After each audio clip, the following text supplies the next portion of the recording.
Bueno, pues bienvenidos a un nuevo video en el canal de Adiós a tu Jefe, en el podcast, donde sea que nos estén escuchando. Esta ocasión tengo como invitada a Karen Amezquita, quien pues es abogada, es Bitcoiner y también, como muchos de ustedes saben, pues es miembro activo en la comunidad desde ya bastante tiempo. Y bueno, ella comparte mucha información sobre Bitcoin y pues por eso es que considero que es una gran integrante en la comunidad y nos ha aportado mucho a todos y pues por eso le invité esta ocasión para que comparta con nosotros pues lo que está viendo en el mercado, su opinión sobre lo que está pasando con Bitcoin y las criptomonedas en general y en sí pues porque yo sé que lo que nos va a compartir pues tiene mucho valor, ¿no? También. Entonces, bueno, pues te doy la bienvenida, Karen, ¿cómo estás? Mucho Muy gusto. bien, Héctor. Muchísimas gracias. Muchas gracias por la invitación. Siempre para mí es un gusto estar aquí compartiendo con la comunidad, que de por sí ya sabes que me encanta participar ahí con todos ustedes. Y pues, ¿qué más que estar en esta ocasión hablando sobre un tema que a mí me encanta hablar, que es sobre Bitcoin y criptomonedas? Y pues sí, ha estado muy movido el mercado en estos días, ¿eh? Muy, muy, muy movido el mercado. Sí, sí, bastante. Creo que como nunca en los años que llevo metido en este rollo, nunca había visto tanto movimiento, no nada más en el precio, ¿no? Sino en general en las noticias, en lo que está pasando y en la presencia que tiene Bitcoin a nivel mundial, ¿no? Y bueno, yo creo que eso es una consecuencia de la adopción que está teniendo y pues que cada vez más gente empieza a entender qué es, cómo funciona y qué valor tiene y en general, pues como que está también levantando algunas, pues ¿cómo podemos llamar? Pisar algunos callos, ¿no? Y Sí, eso, pues invariablemente es también motivo también de ataque, ¿no? Y yo creo que no me vas a dejar mentir, es lo que estamos viendo también en cierta forma, ¿no? Un ataque coordinado pareciera en algunos casos para pegarle a Bitcoin, tratar pues, de crear ahí FOD, ¿no? De Fear, Uncertainty and Doubt, que es como meterle miedo, ¿no? Al mercado. No sé tú qué opinas. sí, totalmente. De hecho, yo siempre he dicho que cuando va subiendo el mercado, como que se apilan las noticias buenas y cuando va bajando el mercado, como que se apilan las noticias malas. O sea, eso es algo muy curioso, pero siempre pasa. O sea, siempre van a salir noticias súper positivas que impulsen el precio hacia arriba Ujú. y cuando pasa lo contrario, se va a parecer que se van a empezar a acumular las noticias negativas. Y la verdad es que eso siempre pasa, es parte del ciclo del mercado. O sea, lo de China no es nuevo. O sea, China cada rato sale con una nueva restricción para Bitcoin, casi una vez al año. Ujú. Y a eso ahora hay que sumarle el tema de los tweets de Elon Musk, que de verdad han sido así como que, híjoles, cuate, ya quiten el teléfono a ese señor, ¿no? Está Pero pues como es con lo que Trump, hay que ¿no? lidiar. Exacto, es con lo que hay que lidiar. Sí, sí, pero bueno, digo, es que está cañón porque, o sea, como lo sigue mucha gente y no nada más a Elon, ¿no? En general hay mucha gente que pues de repente tuitea cosas o pone notas que pues sabemos, incluso ellos mismos saben que no son verdad, o sea, yo creo que eso ya raya en la total falta de ética, ¿no? Y de congruencia. Pero bueno, al final de cuentas, pues sus motivos han de tener, ¿no? O sea, tienen algún interés por detrás y me parece que eso se refleja en lo que, en este tipo de acciones, ¿no? Pero bueno, pues mira, al final de cuentas, pues no sé, me gustaría que nos comentaras tú, independientemente de ese ruido, tú cómo ves el ecosistema, tú cómo ves el futuro de Bitcoin y qué has estado observando en los últimos meses. Fíjate que, bueno, pues en los últimos meses, a raíz de la caída tan dramática que tuvimos en marzo del año pasado, que pues Bitcoin se desplomó una vez más, o sea, eso ya casi se desploma cada determinado tiempo, eh, pues se fue a los $3,800. ¿Te acordarás que ese día ahí estábamos varios conectados viendo cómo se está desplomando? Fue el Sí. 16 de marzo, no Sí, recuerdo muy por bien. ahí, cuando empezó la Algunos, pandemia, ¿no? sí, Realmente. exactamente. Algunos compraron, otros no compraron. Este, pero lo curioso ahí fue que pues mucha gente pensó, no, eso ya se fue al demonio, todos vendan. Y fue poca gente en comparación, obviamente, la que compró y se animó a comprar Bitcoin. Bueno, casi un año después, más de un año después, un año y 3 meses después, el precio se ha multiplicado casi por 10. O sea, eso es bastante. Pero después del halving, pues ya sabemos que Bitcoin es un activo súper cíclico, muy marcado por los halvings. Entonces, después del halving, pues empezamos a ver un crecimiento sostenido en el precio con sus correcciones. O sea, ningún activo sube en línea recta y eso siempre es algo que yo he repetido. Y en diciembre finalmente rompimos el máximo histórico de $20,000. O sea, increíble. Fue la segunda, tercera semana de diciembre que rompimos. ¿A dónde voy? Exactamente, 2020. Y siguió subiendo hasta que ya llegamos a un techo de $64,800 y de ahí, pum, corrigió. Ahora, pues obviamente se empezaron a apilar las noticias buenas. Comentamos que Tesla empezó a aceptar Bitcoin, ahorita ya no lo acepta. Han estado saliendo unas notas de que supuestamente lo dejó hacer por presión de sus accionistas. Otras noticias, que empezaron a entrar el dinero institucional, el smart money, como le dicen, MicroStrategy. Creo que por ahí había algunos fondos de los ARK Investment de Katie Woods. Entonces empezaron a apilar las noticias buenas, ¿no? Y eso no lo tuvimos en el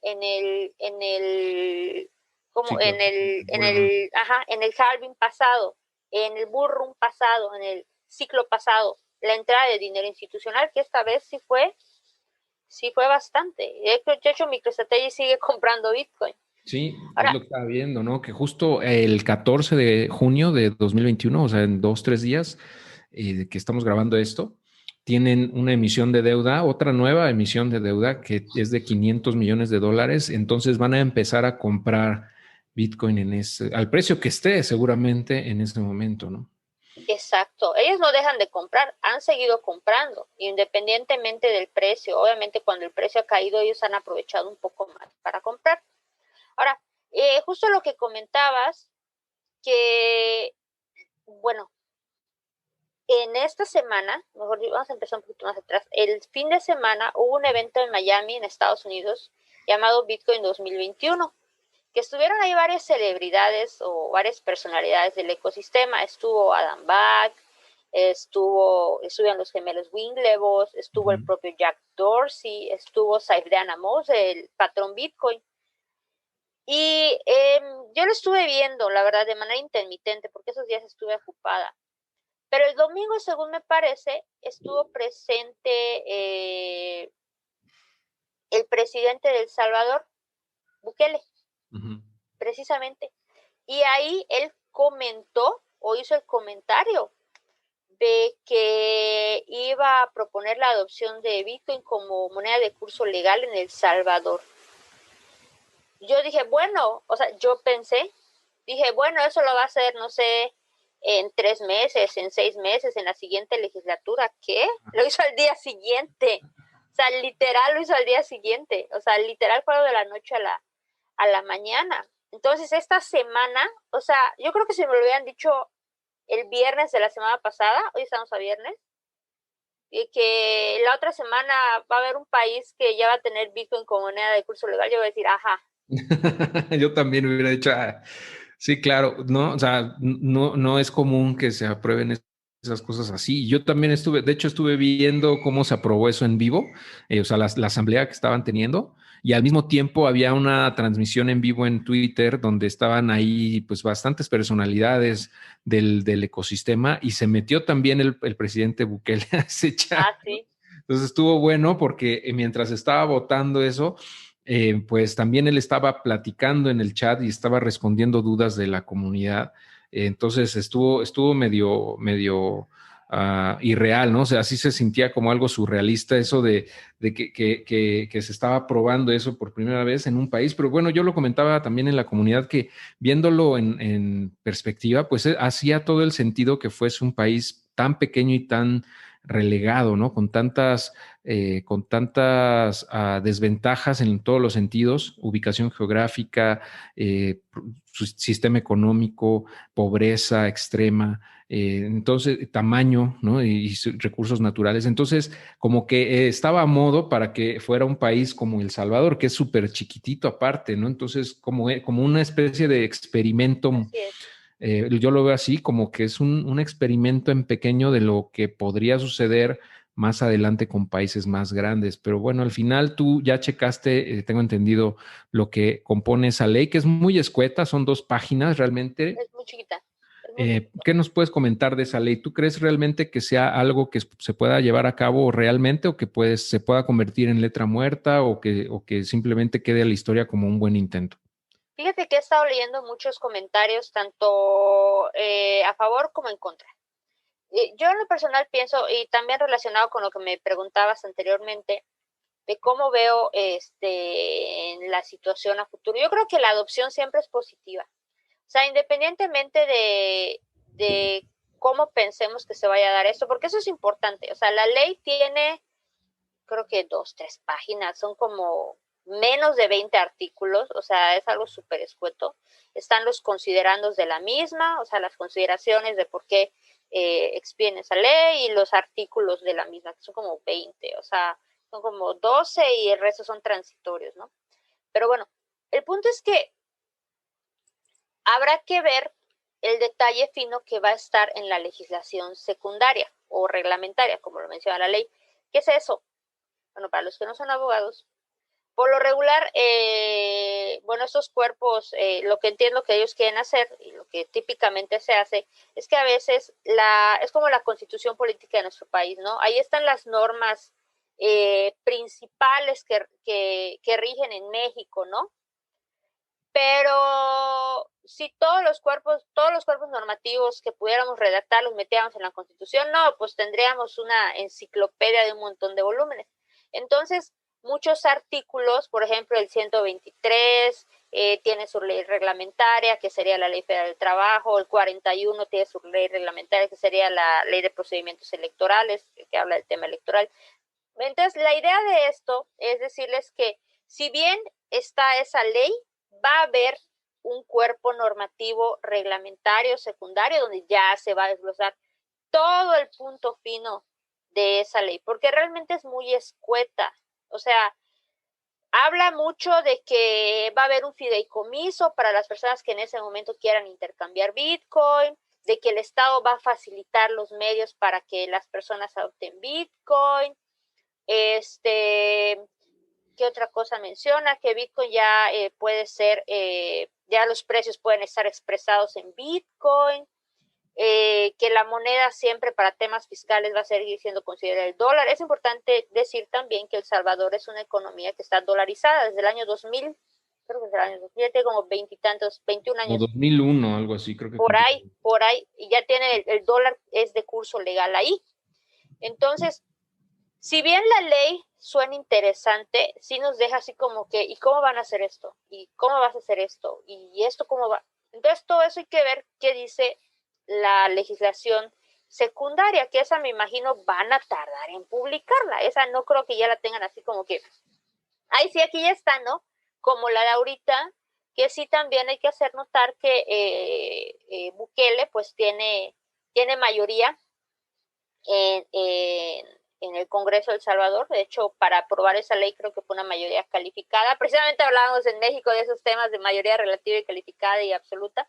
Entonces, la mayoría calificada en El Salvador debe ser las dos, creo que son las 2/3 más 1. Entonces, yo estuve escuchando que los de la oposición, los legisladores de la oposición pidieron más tiempo para revisar la ley.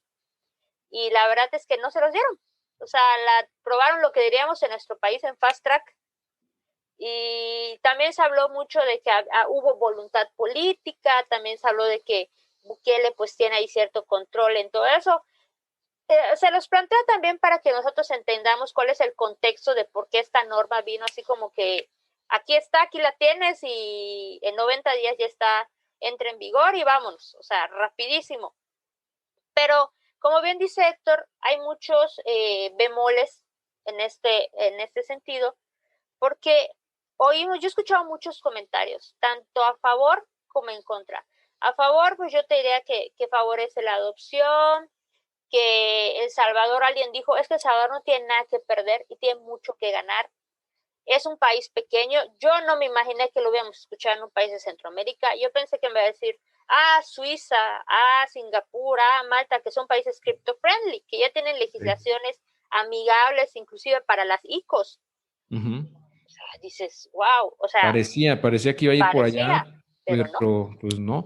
Y sí, tienes razón, yo no me imaginaba que iba a ser un país de Centroamérica, ¿no? Pero ya en retrospectiva dices, bueno, pues es que tal vez, como dices, pues es un país que tiene todas las de ganar, ¿no? Y se trae un dineral del extranjero.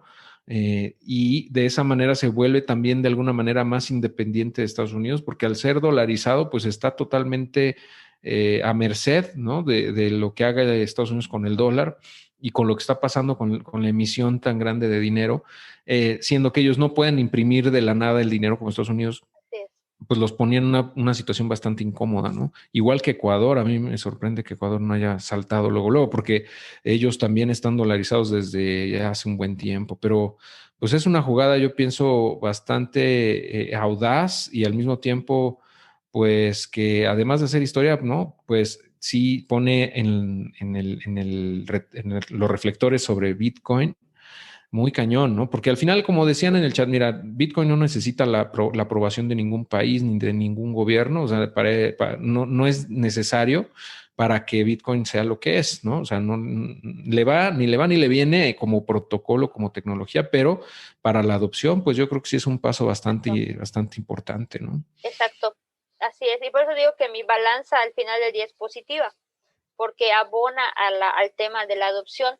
Ahora, si nos vamos en los puntos negativos, pues bueno, ¿cómo van a solucionar el problema de la convertibilidad? El fideicomiso, o sea, yo digo, hay un fideicomiso para quien quiera cambiar sus bitcoins automáticamente, pues cuente con una reserva en dólares. O sea, ¿qué tan grande puede ser ese fideicomiso?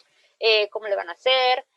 También hay un artículo que dice que es muy interesante, como dice, que los proveedores de productos o servicios deberán aceptar Bitcoin. O sea, no dice podrán, dice deberán. O sea que la norma implica una obligación. O sea, si alguien llega a tu tienda y te ofrece Bitcoin, tú estás obligado a aceptarlo. Exceptuando, y ahí pone la salvedad, de que sea una situación en la que notoriamente no posee los medios. No sé, que en una comunidad sin siquiera luz eléctrica o internet podría Claro. ser.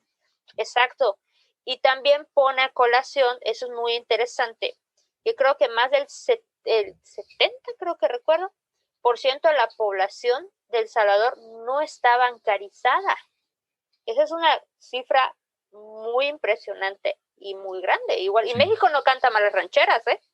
No. México también tenemos ahí un buen número de personas que no están bancarizadas. Entonces, para mí ese es el lado positivo y también lo que persigue Bitcoin, ¿no? O sea, favorecer también la integración de las personas a esos servicios.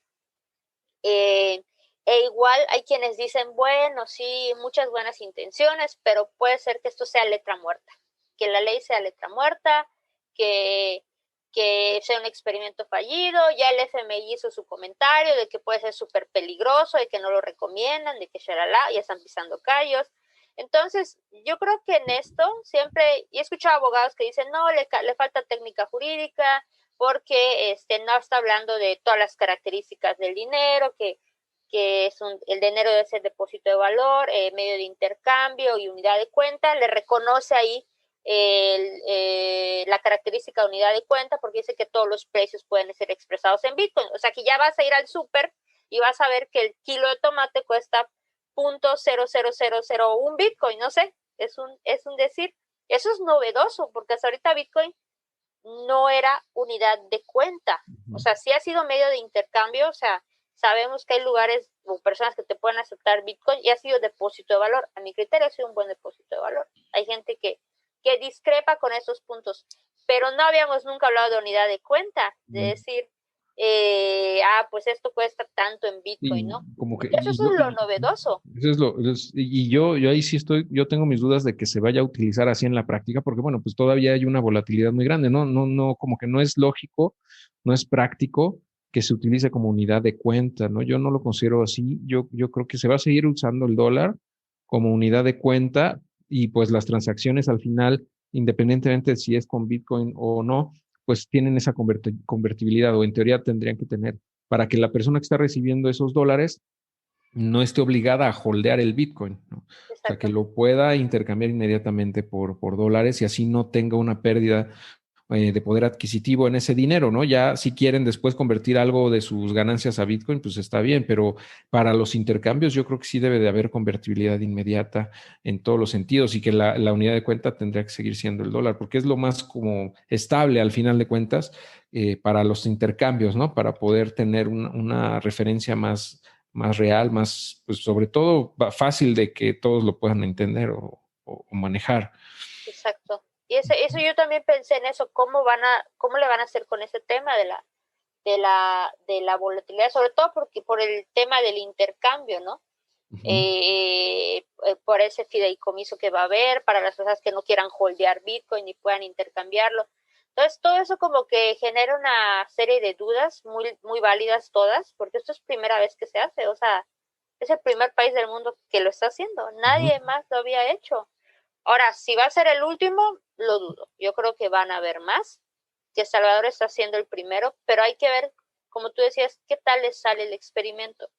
Ojalá les salga bien por el bien del país y también por el tema de la adopción, que si bien no dudo que haya piedras en el camino y que hay algunas situaciones que quizás pudieran no preverse, Ujú.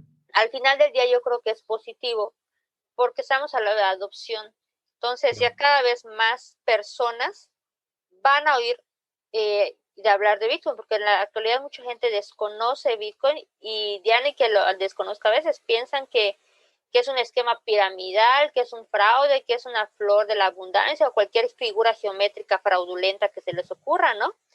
Y sabemos que no es así, realmente no es así. Entonces, el tema de la adopción, y eso se reflejó en el precio. Ese día creo que subió como un 10% el precio, que no es mucho, hablando de Bitcoin. Ya sabes que un buen día se le puede ocurrir caer un 50%. Fue un buen día, digamos que fue para subir, o sea, para arriba creo que fue un muy buen día, ¿no? Pero sí, o sea, esos movimientos, ¿no? Pues nos tienen, ya estamos acostumbrados a ver esas variaciones, ¿no? Lo que sí yo no esperaba era esa caída hasta los 30,000. La verdad es que, y sobre todo tan rápido, ¿no? O sea, sí fue masivo y ya lo hemos comentado, lo comenté, por ejemplo, con Mauricio Di Bartolomeo, el cofundador de Eden. Y bueno, él menciona que había ciertas señales de que podría haber un desplome o una caída fuerte desde antes por cómo se manejaba el tema de los futuros, ¿no? O sea, que había una disparidad muy grande entre el precio spot y el precio de los futuros, que llegó a ser de un pico de un más 50%. O sea, había mucha especulación, básicamente. O sea, había mucha gente apalancada ahí buscando o esperando más bien que Bitcoin se fuera a los $80,000, ¿no? Y en ese punto fue cuando empezó a corregir porque mucha gente empezó a vender Bitcoin, empezó a mandar a los intercambios y eso empezó a tronar los contratos de futuros, ¿no? Que hemos visto cómo truenan como cohetes, ¿no? De repente, cuando empieza a haber un movimiento fuerte, empiezan a tronar como palomitas, ¿no? Y eso genera una reacción en cadena que se dio también porque pues están todos esos contratos y para poder cubrir empiezan a tocar los stop loss y pum, y eso empieza, o sea, para eso tienen que vender en ese momento y es un ciclo que se retroalimenta negativamente en este caso y se fue hasta los 30, o sea, la verdad es que sí, sí me sorprendió porque, pues como hemos visto, el comportamiento en este año había sido bastante estable desde febrero, más o menos. Finales de enero, perdón, de 2021, se estaba manteniendo en ese rango entre los 30 y los 60. Pero bueno, pues así es este ecosistema, ¿no? Y Así pues es.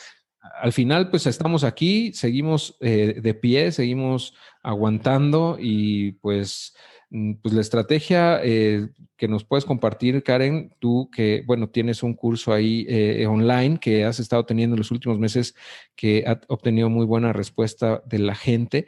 ¿Qué les has comentado a tus alumnos en general con respecto a la estrategia a seguir? ¿Tú qué les recomiendas? De hecho, ya somos casi 100. ¿Sabes? Que tuvo una muy buena respuesta del curso. No me lo imaginaba y la verdad estoy muy contenta por ello. Aprovecho para agradecerles a todos por la confianza. Tenemos el grupo privado y en el grupo privado, pues ahí comenzamos a platicar precisamente sobre qué es importante que nos apeguemos a una estrategia, pero aún más importante es que sepamos en lo que estamos invirtiendo. Eso es básico. Que entendamos también que Bitcoin es un activo súper volátil, muy, muy volátil, y que es normal que así como sube, así caiga. Y que lo importante en estos casos es no caer en FOMO, el Fear of Missing Out, de pensar de que está en 64,000 y tengo que comprar ahorita, aunque es un máximo histórico, porque eso se va a ir a 100,000 y si no compro se me va a ir el tren y ¡pum! Se cae. Y también evitar caer en food, que es lo que comentabas hace rato, o sea, lo contrario al FOMO.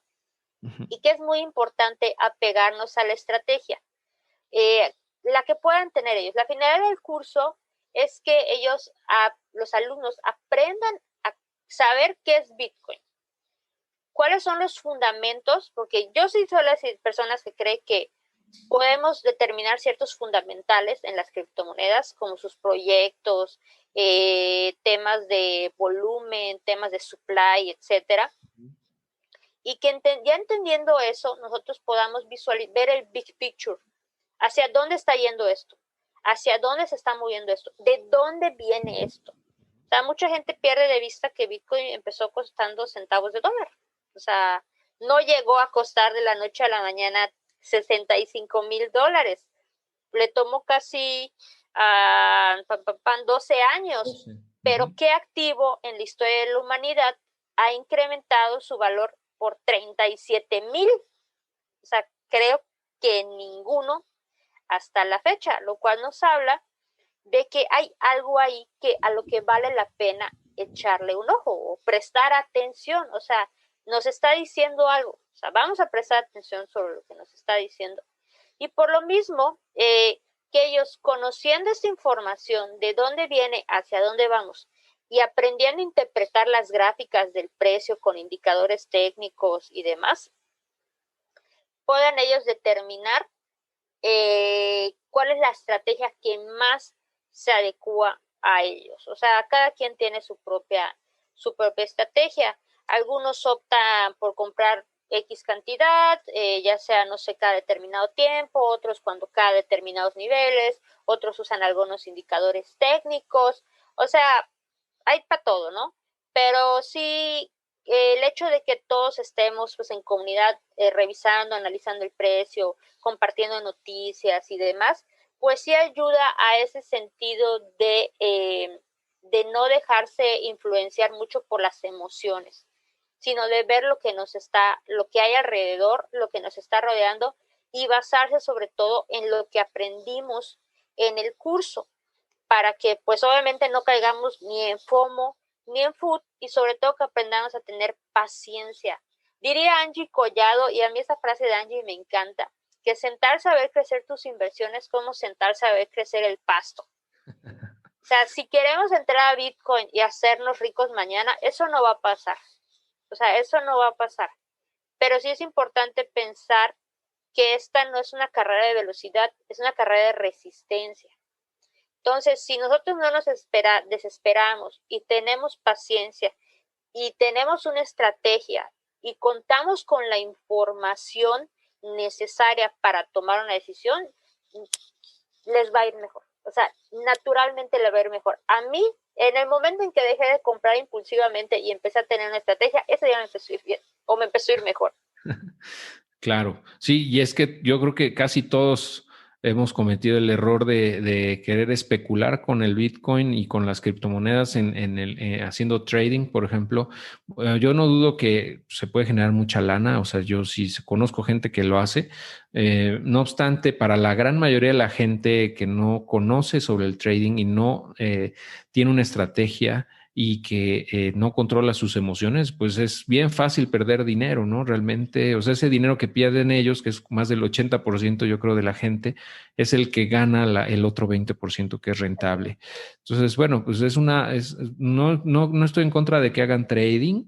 Si saben cómo hacerlo y están conscientes y no se sobreapalancan, tienen una estrategia, etcétera, ¿no? Y están haciéndolo tal vez con un porcentaje pequeño de su portafolio a lo mejor, ¿no? Yo creo que esa sería para empezar la recomendación, si es que quieren hacer trading en criptos. La verdad es que yo lo hago, pero muy poco. O sea, realmente mi estrategia es alcista en este momento, mientras dure este bull run, que yo pienso que todavía no ha terminado. No sé tú qué opinas, pero Yo tampoco me creo. parece que no hemos terminado, que este bull run va a continuar.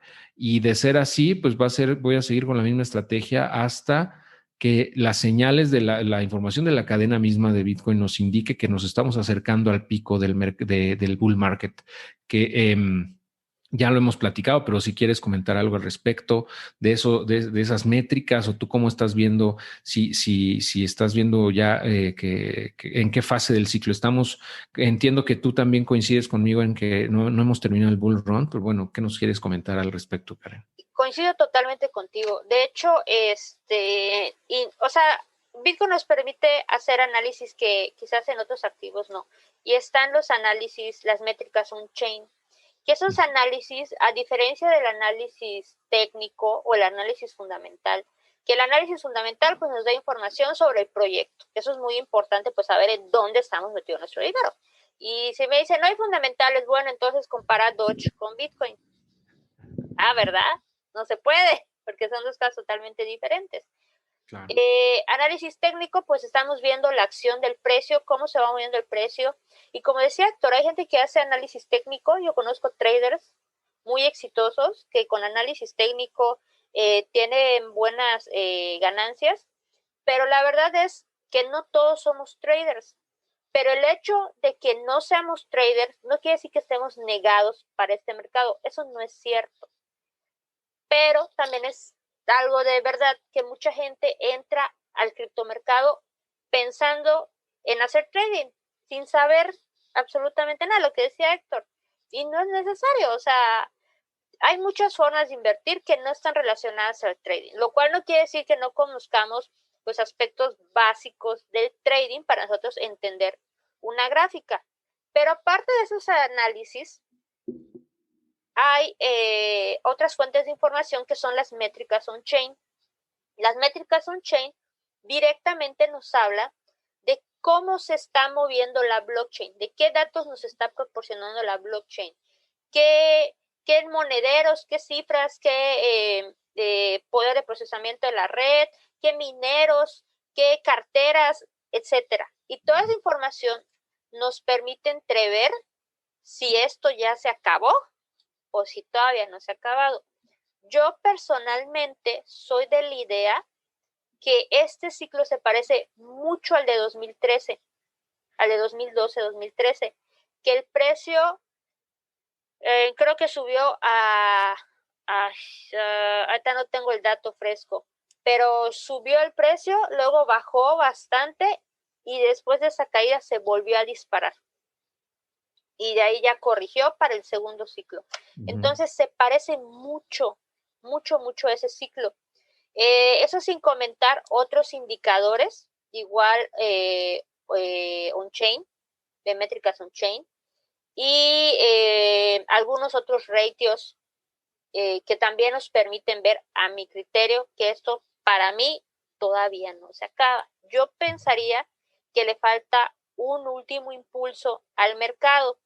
Y de hecho estos indicadores precisamente los vimos en algunas clases del curso, precisamente para que los alumnos del mismo pues se dieran cuenta que no solo pueden utilizar la información de análisis fundamental, análisis técnico, sino que también hay mucha información de la cadena de bloques y que nos permite saber qué está pasando tras bambalinas. Ajá, el precio se está moviendo, pero ¿qué está pasando con el mercado? ¿Qué está pasando con la gente? ¿Se están creando nuevas direcciones? ¿No se están creando nuevas direcciones? El Bitcoin está entrando a los exchanges, el Bitcoin está saliendo de los exchanges, se están creando billeteras, hay más cuentas activas y mucha información que es importante que sepamos también para entender hacia dónde va esto. Entonces yo coincido contigo en ese punto, que es muy importante conocer las métricas on-chain y que pues a mi criterio y obedeciendo eso, aunque mi cabeza me dice, o sea, mi parte emocional, pues uno no es de pala, uno también tiene sentimientos, tiene su corazoncito, dice, no manches, ¿esto cuánto se va a ir? Pero tu parte racional, que es por eso que digo que hay que tener una estrategia y estudiar, dice, a ver, no. Claro. Mi parte racional me está diciendo que quizás en análisis técnico estamos en un triángulo, se rompió hacia abajo, pero con la noticia se regresó al triángulo, quizás si ahí nos vemos unas ondas de Elliot, nos dice una cosa, ajá, tenemos cómo se ha movido históricamente, tenemos que el supply de Bitcoin pues es limitado y tenemos también las métricas on-chain que nos dicen que a esto todavía puede faltar la cereza en el pastel. Sí. Entonces, tratar de combatir esa parte emocional que todos tenemos, o sea, no te voy a decir que te la quites, no se puede, pero sí la puedes apaciguar con información. Eso es muy importante. Correcto. Justo ahorita estoy viendo algunas métricas en Glassnode, en las métricas on-chain que habla Karen, justamente se refiere a las métricas de la cadena de Bitcoin, que como tal, pues es transparente, es abierta y pues de ahí podemos extraer muchísima información como la que está comentando, ¿no? Y hay cosas bien interesantes, por ejemplo, pues qué tanto porcentaje de gente está vendiendo en pérdidas o en ganancias en cierto momento. Hemos visto que históricamente cuando hay un bajón en el precio que genera que la gente empieza a vender en pérdidas, marca normalmente un piso, a lo mejor no un piso definitivo, pero sí un piso en el cual va a haber un cierto rebote al alza. Y muchas veces ese rebote ya no regresa a ese mismo nivel, sino se va más arriba, ¿no? O sea, al final de cuentas, pues como dices, si no sabemos en qué estamos invirtiendo, es muy probable que salgas corriendo en pánico cuando baje el precio. Y es lo que pasó justamente hace un par de semanas, hace casi un mes, el 19 de mayo, justamente cuando el precio cayó como $10,000 en unas horas, ¿no? Entonces, o sea, realmente fue un golpe muy duro y ahí se ve la cantidad de longs, o sea, de trades que estaban abiertos en long, o sea, como alcistas, que fueron liquidados, ¿no? Pero viceversa, igualmente, hace unos días con lo del Salvador, cuando dio el salto de 31, 32 hasta 38, pues igual tronaron un montón, pero ahora de short. Estaban apalancados en short, exactamente. Entonces, pues sí, en resumen, yo creo que el mensaje es, pues miren, si no saben operar, si no son traders, realmente, pues la estrategia es ir acumulando, ¿no? Es ir acumulando cada X tiempo, a lo mejor cada mes, cada 15 días, y apegarse a esa estrategia. Y cuando hay retrocesos importantes, pues tratar de comprar un poco más, ¿no? O sea, si puedes, o claro, o sea, esa es desde mi punto de vista la estrategia más conservadora, pero una de las más efectivas desde mi punto de vista en el largo plazo, ¿no? No sé, tú que nos puedes compartir un poco de tu estrategia en este caso. De hecho, yo me atrevo a decir que ningún holder ha perdido en este mercado. Así de fuerte es mi afirmación. Ningún holder que haya empezado en el año, desde el año pasado, ha perdido en este mercado. Así, holder, pero holder. O sea, lo que les llaman las Diamond Hands. Las Diamond Hands, o sea, que compran y nunca venden, ¿no? Por ejemplo, si tú empezaste a comprar en 2020, el precio máximo que tocamos en 2020 fue los $20,000. Ahorita estamos en 30,000. O sea, si tú compraste el año pasado y no has vendido, estás en ganancias. Pero, ¿qué pasa si tú compraste este año, compraste en el pico y compraste 64,000? Naturalmente, quizás ya estés en pérdidas, pero digamos es lo mismo a los que se quedaron atrapados al final del bull run de 2017, que compraron en 20. O sea, Sí. hubo gente que se quedó atrapada en 23 años y se desesperó y vendió. Si se hubieran esperado, ahorita ya estarían con ganancias, ya tendrían ganancias Sí, yo del conocí gente así que 50%. se quedó atrapada en el pico, por ejemplo, de los 15 a los 20,000, conocí varias personas que se quedaron colgadas ahí y muchas de ellas terminaron vendiendo. En cuanto pudieron, a lo mejor el precio rebotó a 12 y vendieron tomando pérdidas, ¿no?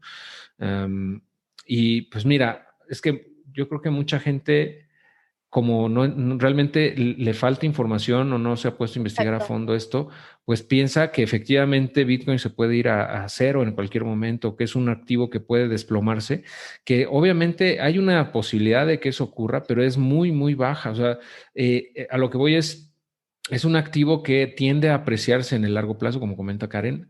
O sea, si tú lo ves como una inversión de largo plazo y no lo sueltas, no lo vendes por nada, así se caiga un 70%, y lejos de dompearlo o de venderlo en pérdidas, sigues acumulando, lo más probable es que tengas ganancias, ¿no? Eventualmente, no sabemos en cuánto tiempo, a lo mejor si nos equivocamos y ya se acabó el bull run y todo, y tienen que pasar otros 4 años para que el precio recupere y supere los $65,000, que es el pico actual, que lo dudo, pero supongamos que es así, pues bueno, el peor escenario es que te tengas que esperar esos 4 años si es que compraste en el pico del precio histórico actual, que es de 65,000 dólares, ¿no? Pero bueno, es una inversión, yo lo veo así también, o sea, como a largo plazo, de aquí a 10 años. Si llegase a tomar algunas ganancias, estoy evaluando si me conviene más sacar un préstamo con colateral en Bitcoin en vez de convertirlo a pesos, ¿no? Ese Bitcoin. Pero bueno, no sé si nos puedas compartir algo de eso, de tu estrategia de salida, porque también hay que tener una estrategia de salida, ¿no? Así es. He estado barajeando varias posibilidades y basándome quizás en métricas on-chain, trataría de buscar nuevamente, porque hay por ahí una métrica que predijo bien este pico. La verdad lo predijo muy bien. Y yo me di cuenta de esa métrica en las vacaciones de Semana Santa, y creo que 2 semanas después o así fue que ya empezó a caer Bitcoin. También tenemos pues los indicadores on-chain y otros varios por ahí muy interesantes. Entonces, con ayuda de ellos, yo trataría de detectar nuevamente ese punto. Yo no espero salir en el pico. Y quien te diga que salió en lo más alto, que vendió en lo más alto y compró en los más barato, dicen que solo una persona hace eso y esos son los mentirosos. Eso dicen. O sea, tú puedes, por ejemplo, hubo quienes vendieron en 60,000, y ok, no le pegaron a los más altos, pero se quedaron bien cerca. Entonces hubiera sido un buen nivel para vender. Yo la verdad no quise vender porque yo pensé lo mismo que Héctor, dije, no, es que el bull run yo siento que todavía le queda, dije, todavía no voy a vender. Y sí se cayó feo el mercado, o sea, también no vamos a, se fue más del 50%. No Claro. hubiera estado mal vender, pero ok, no lo hice arriba porque pensé que iba a continuar el bull run, pero ya no lo iba a hacer. O sea, dije, pues ya no lo voy a hacer, obviamente. Aún así, si yo vendiera el día de hoy, yo saldría con ganancias. Ujú. Feliz me iría con mis ganancias, pero no es el caso. O sea, ¿para qué lo voy a hacer, considero yo, si tengo cierta evidencia que me dice que el burro no se ha acabado y si ya se acabó, pues nos esperamos al siguiente ciclo, que quién sabe hasta qué máximo podría llegar al siguiente ciclo, para el siguiente halving. Es una inversión a largo plazo. O sea, yo la conceptualizo como una inversión a largo, como los terrenos de inversión. O sea, yo no los voy a vender mañana, ni los voy a vender en un año, ni los voy a vender en 3. Mi estrategia es a más años. Entonces, yo estaba pensando precisamente salir, pero por ejemplo, a DAI, a stablecoin. A stablecoin Ok. precisamente para evitar el cambio a pesos mexicanos, punto y aparte, que sabemos que el peso, pues obviamente el Bitcoin cotiza en dólares, no cotiza en pesos, o sea, realmente el activo cotiza en dólares. Entonces, yo en lo personal saldría a DAI, porque es una moneda que me gusta, tiene un buen proyecto, tienen varios mecanismos para preservar la paridad peso-dólar, que diga en Bitcoin, o sea, de que un DAI valga un dólar, pero he estado analizando si salgo con todo o con una parte. Ahora, ¿quiere decir esto que si yo ya salí, yo ya me voy a ir corriendo con mis DAIs a comprarme, no sé, lo que sea que se me ocurra? No, Un quiere Lambo. decir un Lambo o un Tesla, un buen Lambo, ¿no? O sea, no, definitivamente no.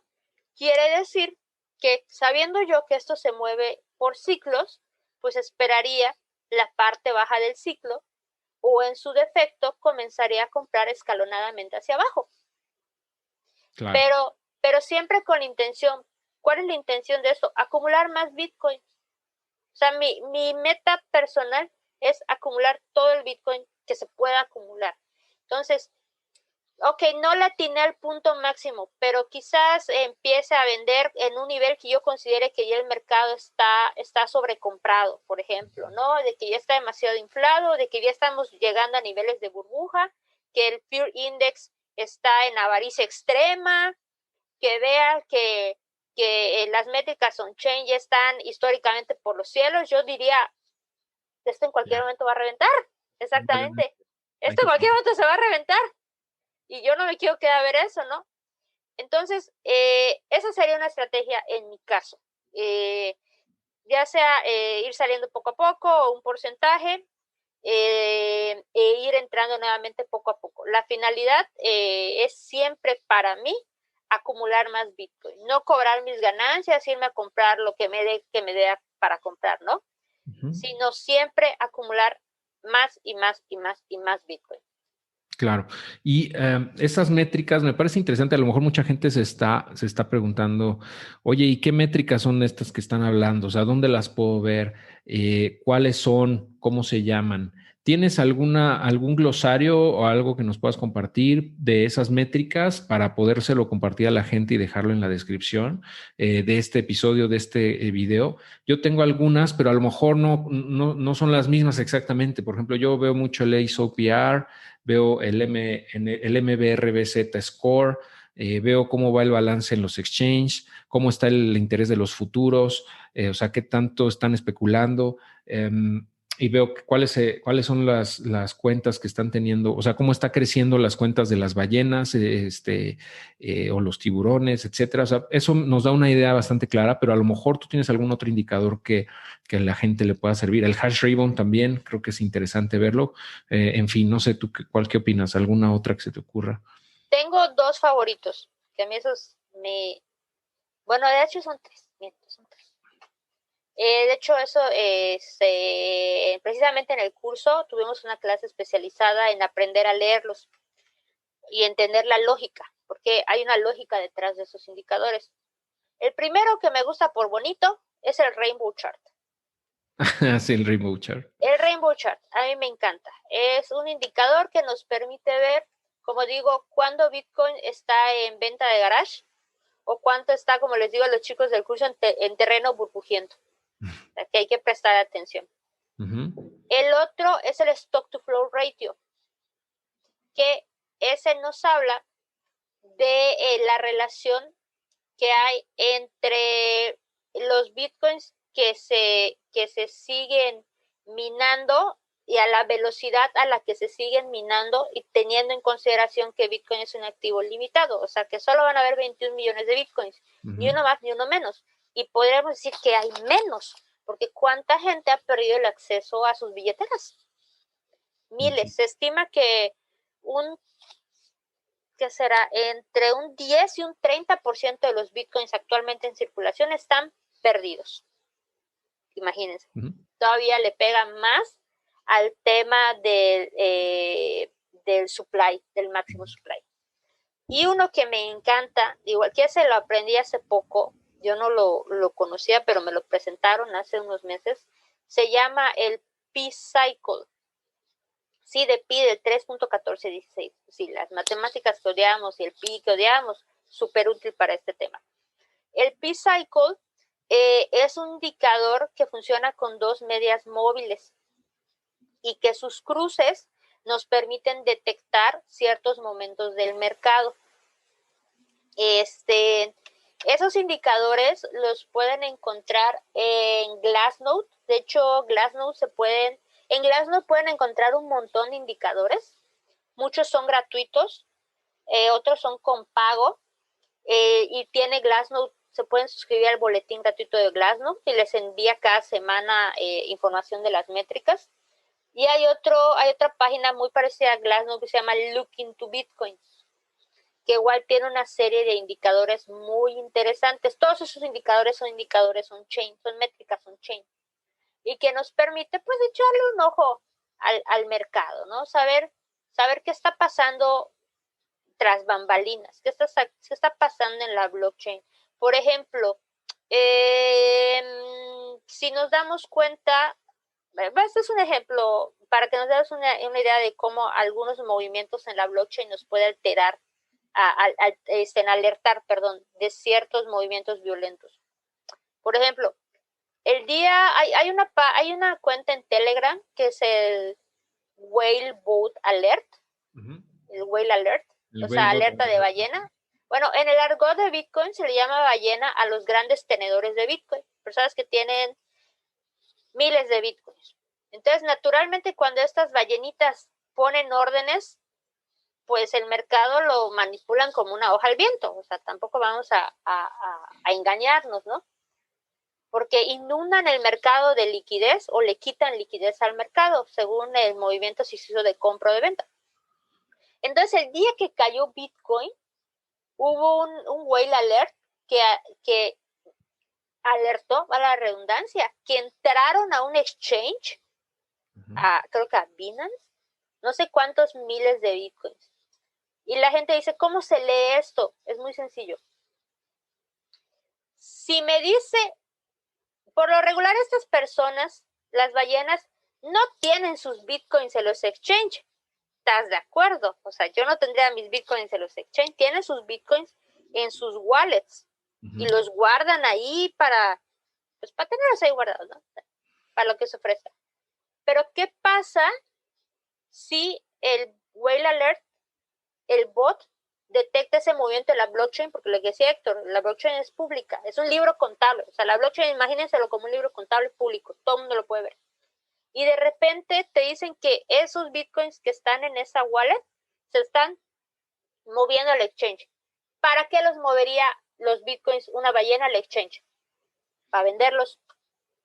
Entonces tú puedes decir, están moviendo bitcoins a los exchange. En cualquier momento estos van a vender y van a tirar el precio.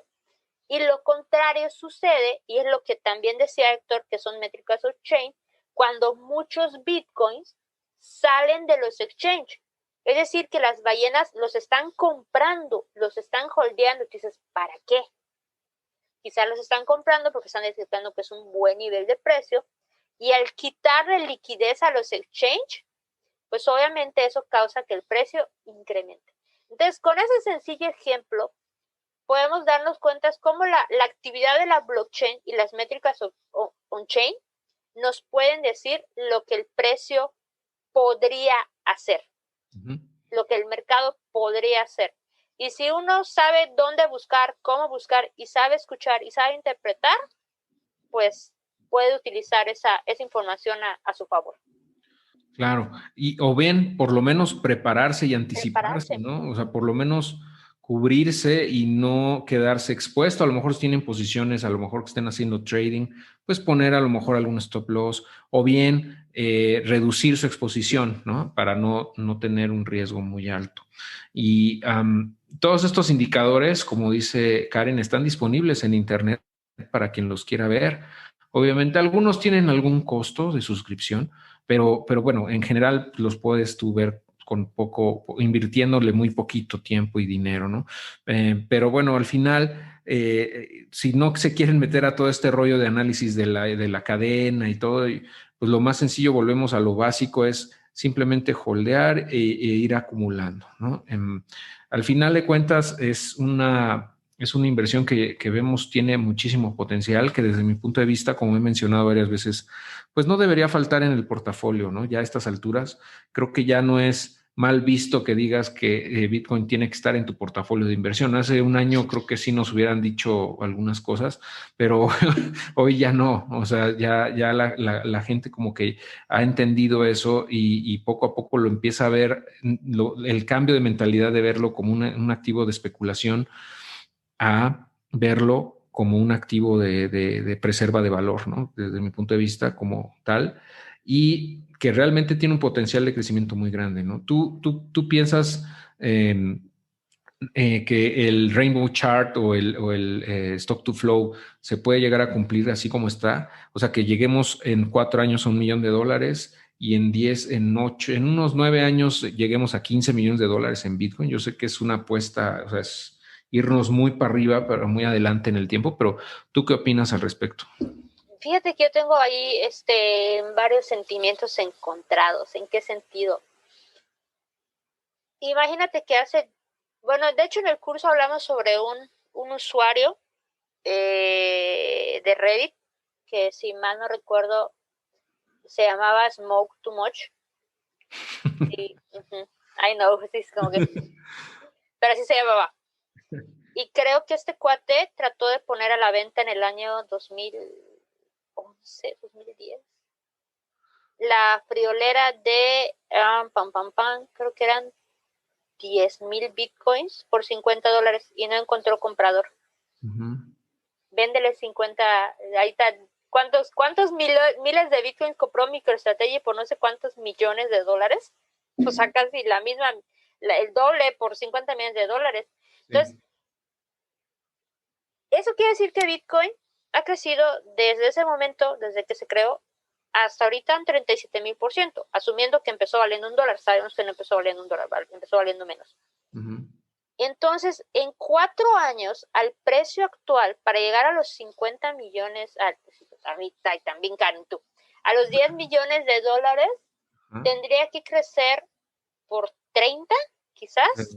Más o menos, sí, por 30. No, a ver, para el millón de dólares tendría que crecer como 30, no, según yo. Y para los 10 millones de dólares tendría que crecer, pues 300 más o menos. O sea, estamos exactamente. ¿Sí? ¿Sí estoy bien? Vamos a poner, por ejemplo, 30,000 por 30. Sí, más o menos, $900,000. Tendría que crecer por 30. Para llegar al millón de dólares. En 10 años ya creció por 37,000. O sea, contando que empezó valiendo un Bitcoin. Entonces, visto en el largo plazo, no suena tan descabellado. Es como si yo hace 10 años yo hubiera dicho, un Bitcoin va a valer $37,000. Tú estás loca, me hubieran dicho.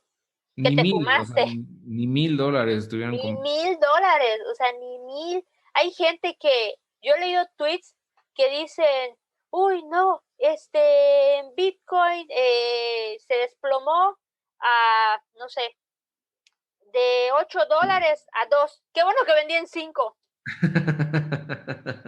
Eso es como que dices, híjole, ¿por qué no borré eso, no? ¿Por qué lo tuiteé, no? Porque sí, o sea, es que mira, lo que yo estaba escuchando el otro día a Antonopoulos, que como saben es un referente, ¿no? Andreas Antonopoulos, autor de 2 libros, bueno, varios libros, pero 2 muy famosos, que se llaman El Internet del Dinero, volumen 1 y 2.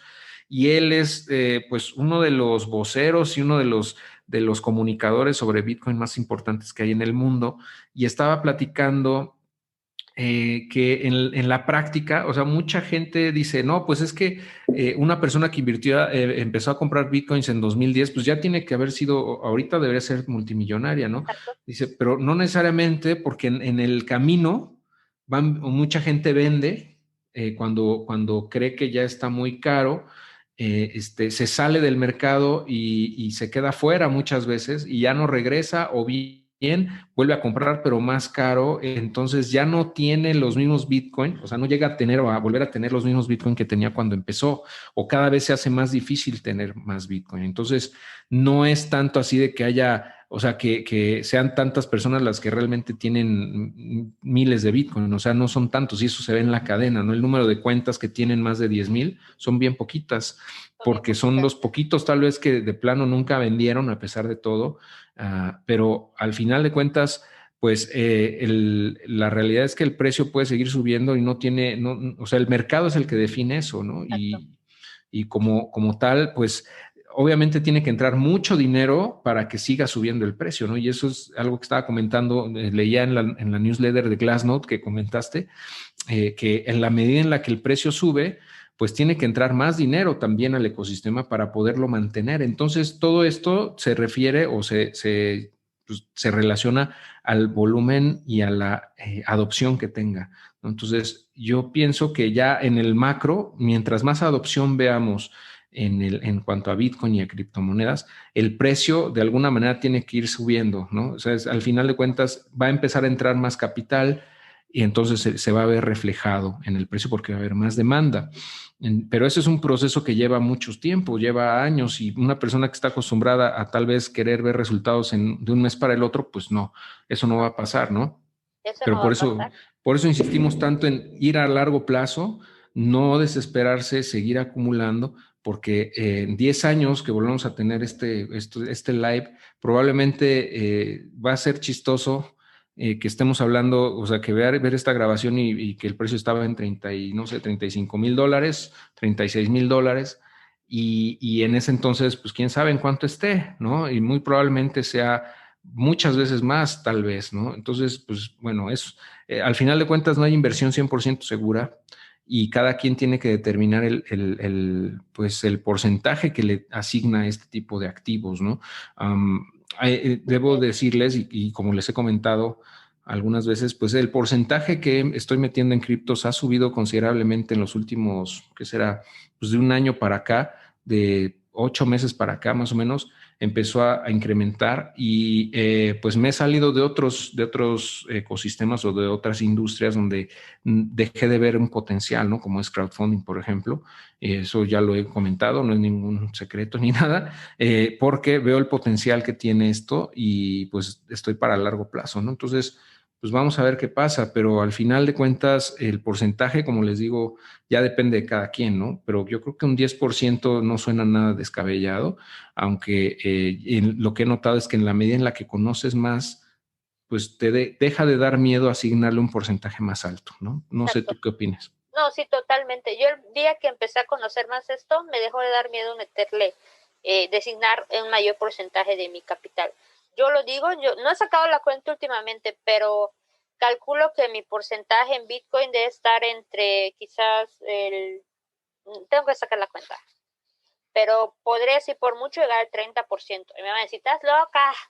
Yo la verdad me siento cómoda con ese porcentaje, no me quita el sueño, porque de verdad llegué a perder el sueño por posiciones muy grandes y Ujú. alguien me dijo, si una posición muy grande te quita el sueño, es que es quizás mucho más grande lo que debería ser.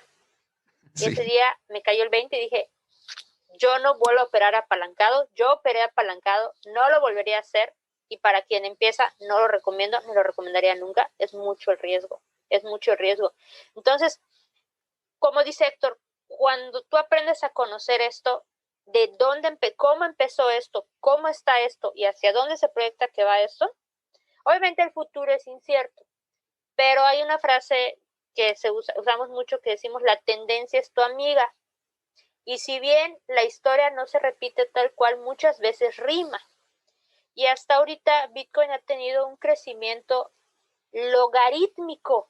ujú. Y eso es súper importante. Entonces, para entender nosotros esto, yo siempre les pongo en el curso, pongo el ejemplo para que ellos entiendan el potencial del crecimiento logarítmico, el ejemplo del inventor del ajedrez. Es un ejemplo que a mí me gusta muchísimo, que un rey encarga a un súbdito crear un juego y ese súbdito le presenta el ajedrez y le dice, tu juego es maravilloso, ¿cuál es tu pago?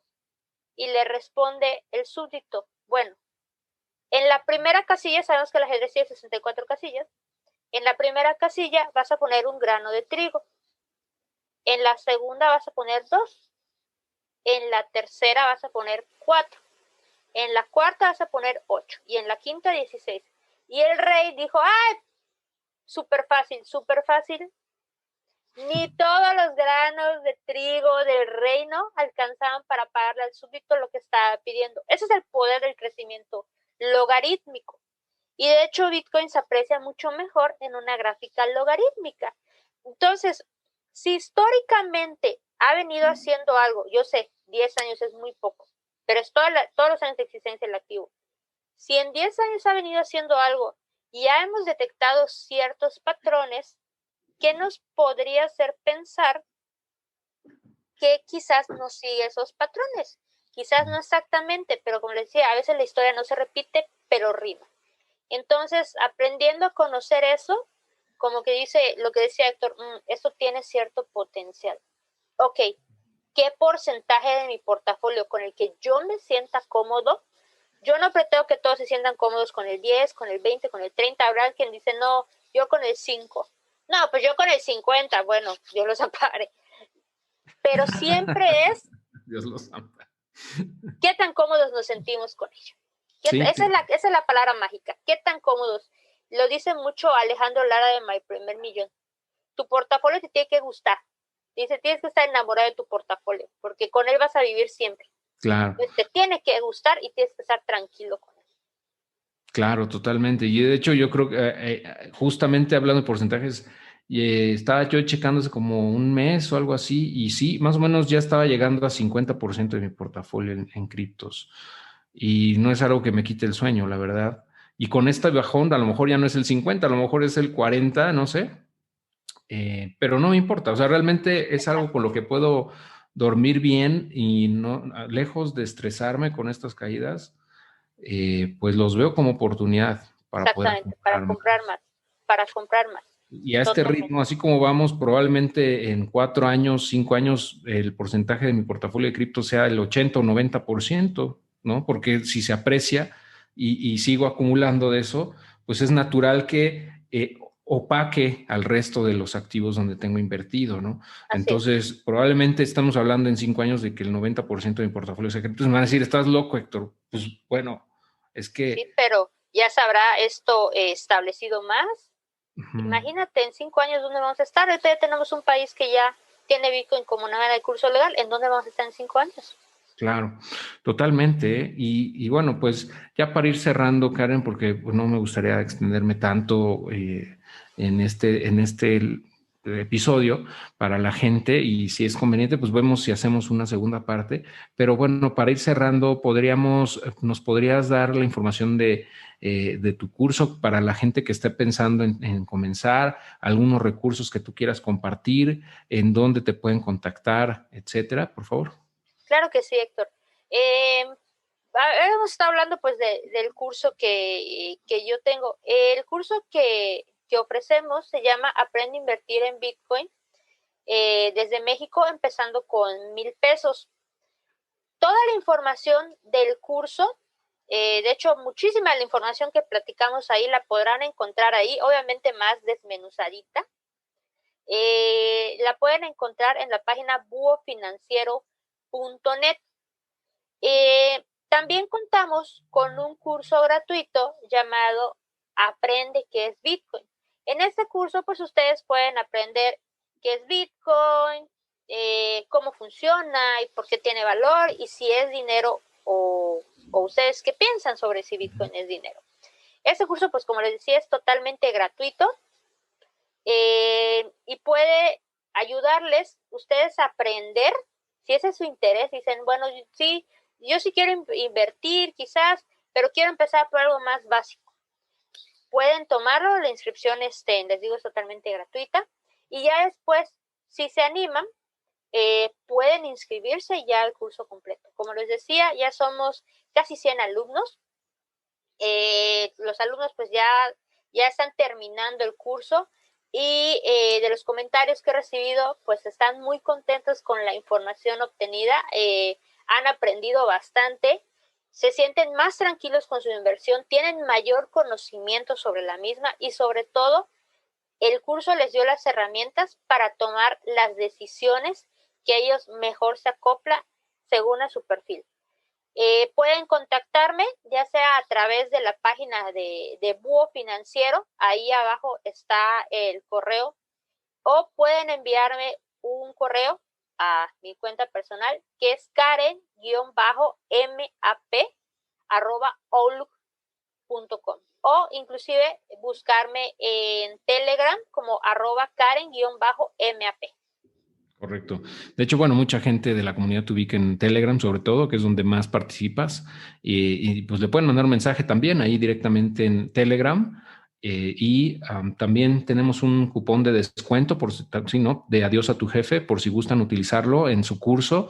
Si quieren adquirir su curso completo, pueden usar el cupón Adiós a tu jefe y pues van a recibir un 10% de descuento. No estoy mal. Así es, pero bueno, pues como para celebrar que estamos el día de aquí, el día de hoy aquí, que El Salvador, pues ya nos hizo el paro, vamos a duplicar el cupón Eso. al 20%. De aquí al día, vamos a dejarlo una semana activo. Hoy es viernes, de aquí al día 10, al otro viernes. Porque depende cuando ustedes vean esto, como no estuvimos en vivo, sorry, fallas técnicas, pero el video está grabado.